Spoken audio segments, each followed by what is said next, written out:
వక్రతుండ మహాకాయ సూర్యకోటి సమప్రభ నిర్విఘ్నం కురు మే దేవ సర్వకార్యేషు సర్వదా గురుబ్రహ్మా గురుర్విష్ణుః గురుర్దేవో మహేశ్వరః गुरुः साक्षात् परब्रह्म तस्मै श्रीगुरवे नमः सरदा सरदाम्भोज वदना वदनाम्बुजे सर्वदा सर्वदास्माकं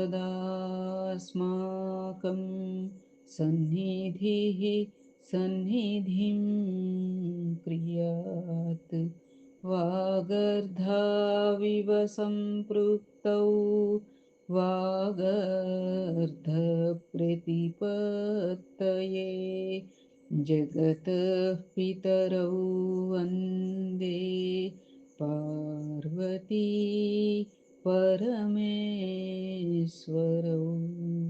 ఓం గం గణపతయే నమః సద్గురవే నమః శ్రీ మహాసరస్వత్యై నమః శ్రీలక్ష్మీనారాయణాభ్యాం నమః ఓం నమః శివాయ శ్రీమాత్రే నమః. మనము శివానందలహరి నేడు కేటాయించుకున్నటువంటి శ్లోకాలు 43, 44, 45 అమ్మ. పారాయణ ఆరంభించుకుందామా.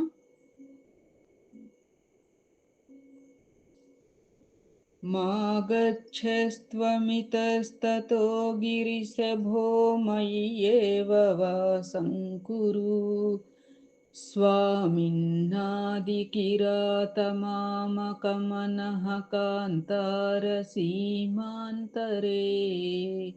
వర్తంతే బహుశో మృగామదజుషో మాత్సర్యమోహాదయః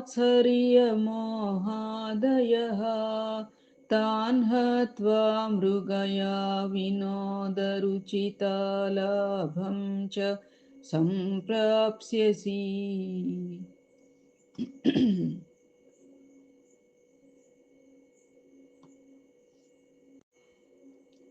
ఓ ఆదికిరాతమూర్తి, నీవెందును పోక నా మనస్సునందే ఉండుము. నా మనస్సు ఒక మహారణ్యము. అందు కామక్రోధాదులను క్రూర మృగములు అనేకములు ఉన్నవి. వానిని వేటాడి వేటయందలి నీ ఆనందమును తీర్చుకొనుము. శివుడు ఆది భిక్షువే కాదు, ఆది కిరాతకుడు కూడా. అందుకని శివునికి మృగాలను వేటాడి ఆనందించటం అంటే ఇష్టం ఉంటుంది. అయితే ఇలా మృగాలను వేటాడాలి అంటే ఎక్కడో దూరంగా ఉండేటువంటి కారడవులకి వెళ్ళాలి కదా. అది ఎంతో ప్రయాసతో కూడుకున్నటువంటి పని కదా అని అందుకని శంకర భగవత్పాదుల వారు ఆ పరమశివునికి ఒక చక్కని ఉపాయం చెబుతున్నారుట అమ్మ. క్రితం శ్లోకంలోనేమో కోటలాగా ఉండే తన మనస్సులో ప్రవేశించు అని ప్రార్థించారు కదా. క్రితం శ్లోకంలో చెప్పుకోలే మనం. దుర్గాతి ప్రియదేవమామక మనోదుర్గే నివాసం కురు అని.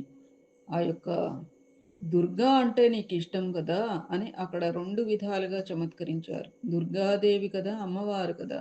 అటు అమ్మవారికి అమ్మవారంటే నీకు ఎంతో ఇష్టం కదా, అలాగే నా మనస్సు అక్కడ ఆ దుర్గ. ఇంకో రెండో దుర్గ ఏమిటి, మన మనస్సు అనేటువంటి దుర్గం ఇక్కడ కోటలాగా అన్నమాట. అట్లా దుర్గా మల్లేశ్వర స్వామి అని చెప్పి అంటూ ఉంటాం కదా విజయవాడ అట్లా. సరే, అయితే అట్లాగే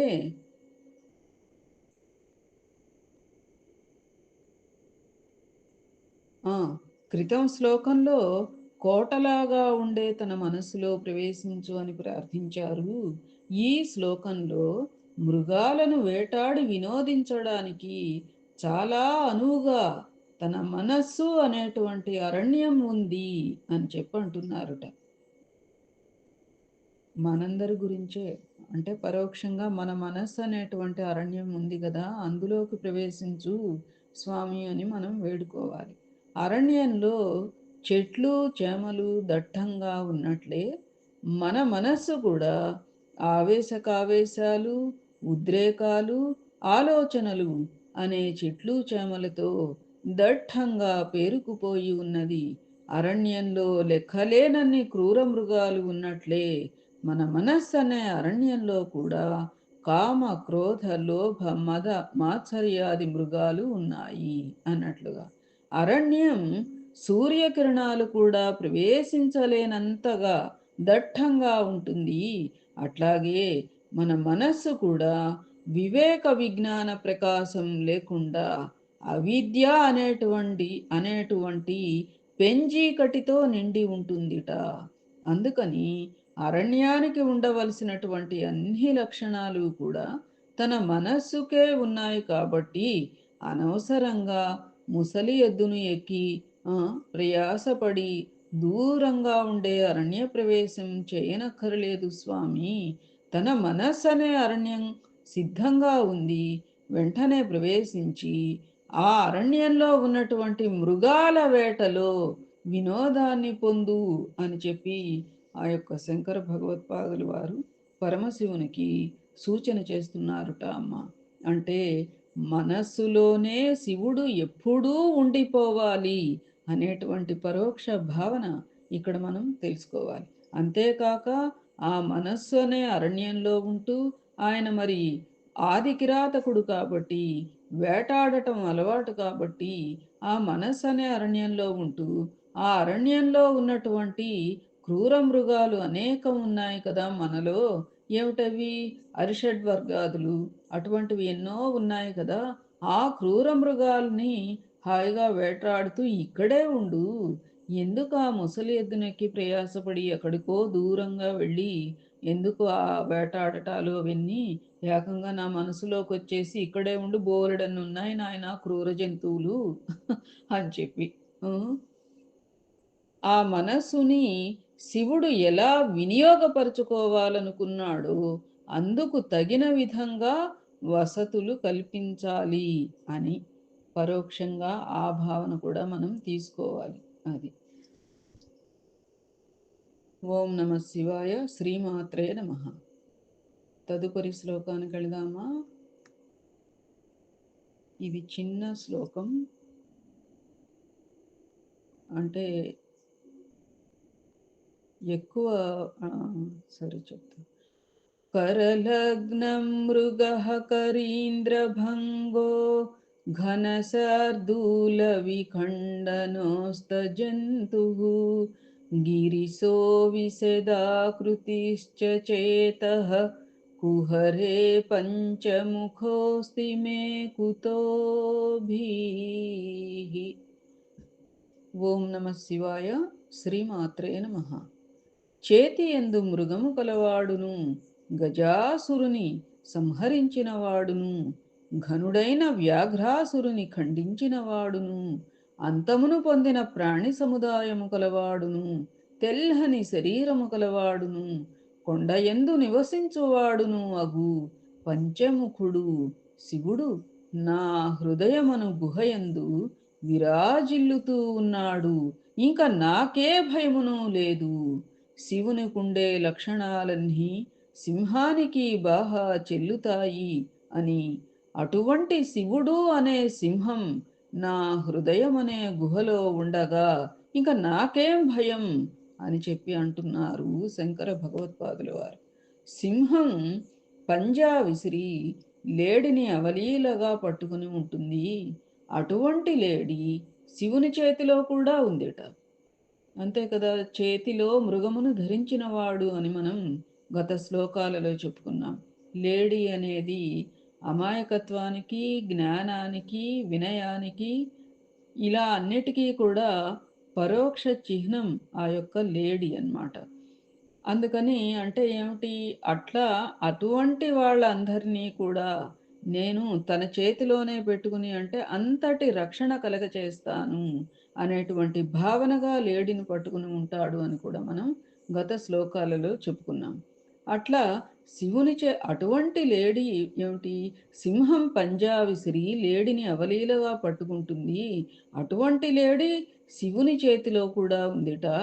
సింహమేమో ఏనుగుని చంపుతుంది. శివుడు కూడా గజాసురుణ్ణి చంపాడు. సింహం పులిని కూడా చంపుతుంది. శివుడు కూడా వ్యాఘ్రాసురుణ్ణి చంపాడు. సింహం కడుపులో ఎన్నో మృగాలుంటాయి.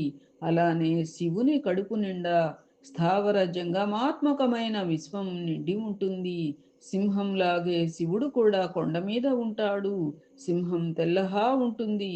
శివుడు కూడా సుధ స్ఫటిక వర్ణంలో శుద్ధ స్ఫటిక శుద్ధ స్ఫటిక వర్ణంలో తెల్లహా ఉంటాడు. సింహానిది పంచముఖం, అంటే విశాలమైన నోరు కలది. శివుడు కూడా పంచముఖుడే. కాబట్టి సింహం లాంటి శివుడు నా హృదయములోనే. ఎలాంటి హృదయం అది? గుహ వంటి హృదయం. సింహాలు గుహల్లో ఎక్కువగా ఉంటాయి కదా, హృదయంలోనే సదా నివసిస్తూ ఉంటే ఎవ్వరి వలన కూడా తనకు ఇంకా భయం ఎందుకుంటుంది? చివరకు మృత్యువు వలన కూడా భయం ఉండదు అని నిష్కర్షగా నమ్మకంతో చెప్పారు శంకరులు అని. మనం కూడా శివుని లాంటి పెద్దవారి అండ చూసుకుంటే ఎన్ని ఇబ్బందులు వచ్చినా ఆయన ఆదుకొని మనలని రక్షిస్తాడు. కాబట్టి మరి మీరెందుకు ఆ శివుడిని హృదయంలో ప్రతిష్ఠించుకోవడానికి ప్రయత్నం చేయకూడదు అని మనకి కూడా సలహా ఇస్తున్నారు అన్నట్లుగా ఈ పద్యం యొక్క భావనమ్మ. తదుపరి ఓం నమ శివాయ. తదుపరి శ్లోకానికి వెళ్దామా?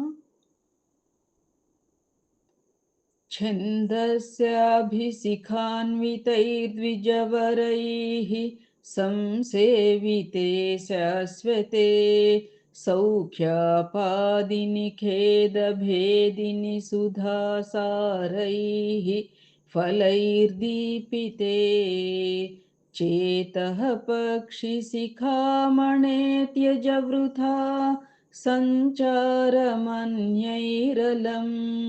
నిత్యం శంకరపాదపద్మయుగళీనీడే విహారం కురు.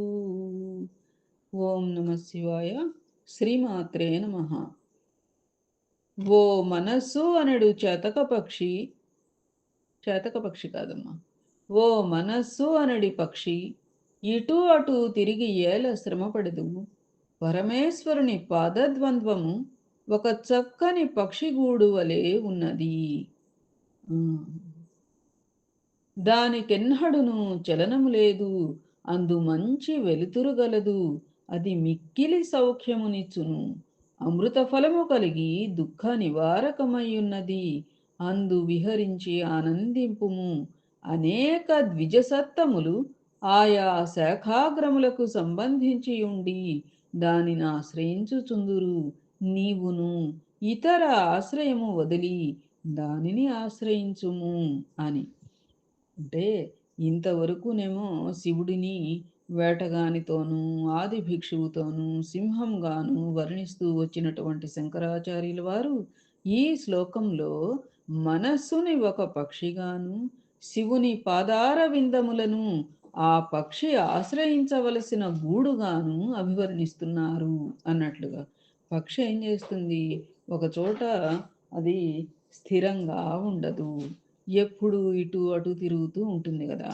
అట్లాగే మనస్సు కూడా స్థిరంగా ఉండదు. అన్ని విషయాలు, అందరి వ్యవహారాలు కూడా ఈ మనస్సుకే కావాలి. తనకు కావలసినవి పొందే వరకు నానా తిప్పలు పడి సాధిస్తుంది. మెదడుకు కావలసినంత మేత అనగా జ్ఞానం అన్ని చోట్లకు తిరగాల్సిన అవసరం లేకుండా స్థిరమైన ఒకచోటే లభిస్తే దానిని ఆశ్రయించడమే మేలు కదా. అలాంటి గూడు లభిస్తే పక్షి మాత్రం ఎందుకలా నానా అగచాట్లు పడుతుంది? గూడునే ఆశ్రయించుకుని ఉంటుంది కదా. అది ఇంకెందుకు అటు ఇటు తిరగాల్సిన అవసరం అన్నట్లుగా. శివుని పాదార విందములు సకల సౌభాగ్యాన్ని, సంపదను, జ్ఞానాన్ని, సుఖాన్ని ఇవ్వగలిగిన నివాసంలాగా ఉన్నప్పుడు మనస్సనే పక్షి ఆ పాదాలు అనే గూటినే ఆశ్రయిస్తే ఎంతో మేలు కదా అని. సద్గురవే నమః. పైగా పాదాలు ఆశ్రయిస్తే ఎలాంటి వారైనా కరిగిపోయి కాదనలేక ఆశ్రయమిస్తారు కూడా కదా అది. ఎంతటి వారైనా కానీ, ఎంత కోపంలో ఉండని, లేదు ఎంత కఠినమైన వాళ్ళైనా ఆ పాదాలు పట్టుకున్నారా అంటే మరి ఎంతటి వారైనా కూడా కరిగిపోతారు కదా. అందుకని అట్లా కరిగిపోయి కాదనలేక ఆశ్రయం ఇస్తారు కదా. అందుకని ఆ ఆ యొక్క శివుని యొక్క పాదాలు అనేటువంటి గూడిని మన మనస్సు అనేటువంటి పక్షి చేరి అక్కడ స్థిరంగా ఉండవచ్చు కదా. అయితే హాయిగా అంటే ఆ యొక్క మనస్సు అనేటువంటి పక్షి ఏం చేస్తుంది? తనకి కావలసింది పొందే వరకు నానా తిప్పలు పడి సాధిస్తుంది. కావలసినంత మేత అంటే పరోక్షంగా జ్ఞాన సముపార్జన కోసం ఆ మనస్సు అనేక చోట్లకు తిరగాల్సినటువంటి అవసరం లేకుండా స్థిరంగా ఒకే చోట తను అనుకున్నటువంటి జ్ఞానం లభిస్తూ ఉంటే మరి ఆ గూడినే ఆశ్రయించటం మేలు కదా. ఏమిటా గూడు అంటే ఆ యొక్క భగవంతుని యొక్క పాదములు అని. ఆ యొక్క శివుని యొక్క పాదములు. అటువంటి పాదములను ఆశ్రయిస్తే ఎంతో మేలు కదా. హాయిగా నానా అగచాట్లు పడకుండా హాయిగా ఆ గూడునే ఆశ్రయించుకుని ఉండవచ్చు కదా అని చెప్పి. ఉం? పైగా ఇంకో అర్థం కూడా ఏమంటున్నారు అంటే, పాదాలు అనేది ఆశ్రయిస్తే ఇహ ఎంతటి కఠినాత్ములైనా, ఎంత కరగని వాళ్ళైనా సరే, ఎప్పుడైతే పాదాలు పట్టుకుంటామో, నీ పాదాలే నాకు శరణ్యం అని చెప్పి అంటామో, ఇహ కాదనలేక కరిగిపోయి ఆశ్రయమిస్తారు కూడా కదా. కాబట్టి ఓ మనస్సా, ఆ పని చేయి నువ్వు హాయిగా అని చెప్పి అంటున్నారుట అమ్మ శంకరాచార్యులు వారు. ఓం నమ శివాయ. శ్రీమాత్రే నమ. ఎన్ని చెప్పుకున్నామమ్మా? 3 శ్లోకాలు అయినట్టున్నాయి కదా. ఏతత్ ఫలం సర్వం సద్గురు చరణారవిందార్పణం అస్తు. సద్గురవే నమ. శ్రీమాత్రే నమ. ఓం నమ శివాయ. అరుణాచల శివ అరుణాచల శివ అరుణాచల శివ అరుణాచల అరుణాచల శివ అరుణాచల శివ అరుణాచల శివ అరుణ శివ అరుణాచల శివ అరుణాచల శివ అరుణాచల శివ అరుణాచల అరుణాచల శివ అరుణాచల శివ అరుణాచల శివ అరుణ శివోం. శ్రీమాత్రే నమః. ఓం నమ శివాయ. శుభం భవతు.